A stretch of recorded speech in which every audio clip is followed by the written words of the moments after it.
Hi, I'm Damon from Joie. I'm just going to run through a couple of troubleshooting points with the Joie Serina swivel.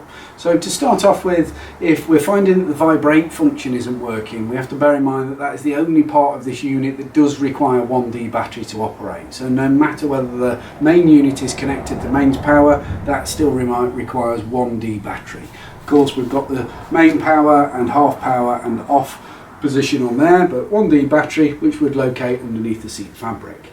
For the main unit itself, we can of course plug in the mains power adapter into the little cord at the back, which will then illuminate the light at the top for a short period, and that can be independently used. So there's three different light settings as well as the off position, and that can be used on its own right without any of the motor being used or music. Now, a couple of the things on the music setting here is as we turn this on, you can hear a little bit of sound there. We've got the lullabies, but we're not seeing any additional lights coming on there, so that isn't a fault there. It's just that at some point we've actually turned the motor right the way down. So if we've got music, to make sure that we've then got power to the swing, we simply need to depress the power button to gain the blue lights there to show us what speed the actual swing is working on. So we can adjust that. Those power lights will start to go out bit by bit to save power.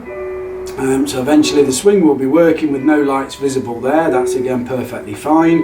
But if at some point we turn that off, when we turn it back on again, it will reactivate the same speed that we had before.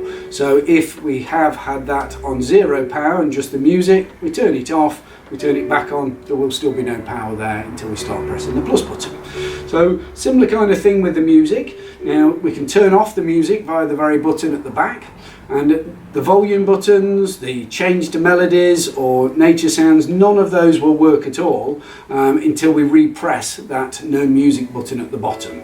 Okay, now if at some point we've turned the volume right down instead of pressing that override button, as we turn the unit off, turn it back on again, we've got lights showing us power but we can't hear the music, start by pressing the volume up button to double check that that is still functioning and working right. Okay, so a couple of the main little points there. So D battery is always required for the vibrate. For this unit here, if we can't find any of those, even going through that routine, and this little light isn't illuminated as we plug in the power pack, the best thing then is to check is the power pack working itself. So of course without the power pack connected, we can utilise batteries to power all of this top unit here. So it's just a little compartment there with 4 D batteries in, so very, very quick and easy to pop your D batteries in there. Once we've got the D batteries in, we should again be able to operate and utilise all of the same functions that we've just been through with regards to the swing mechanism, etc. So it's a good way to double check your power pack is working, plugged in correctly, etc. And there we go. So very, very quick and easy fault finding and troubleshooting guide to the Serina swivel. Thank you very much.